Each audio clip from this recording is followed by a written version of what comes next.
এক রাতে পুরো তেহরানের ঘুম ভাঙলো বোমার শব্দে। আর এই একই শব্দ পুরো মধ্যপ্রাচ্যের ভবিষ্যৎটাই বদলে দিল।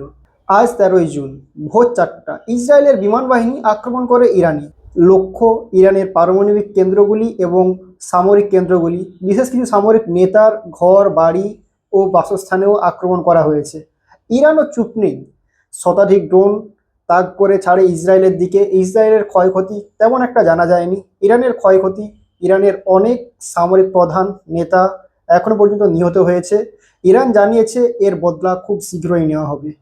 রাইজিং লায়ন নামে ইসরায়েলের এই আক্রমণ, জানি না মধ্যপ্রাচ্যের ভবিষ্যতে কি রয়েছে, জানি না এই যুদ্ধ এখনো কত মায়ের কোল খালি করবে। আর এই এক দিনের মধ্যেই পেট্রোলিয়ামের দাম 14% বৃদ্ধি পেয়েছে, যা সারা বিশ্বে এক বিশাল চিন্তার ব্যাপার। আপনার কি মনে হয় এই যুদ্ধের ভবিষ্যৎ কোথায়? কমেন্টে জানাবেন। ধন্যবাদ।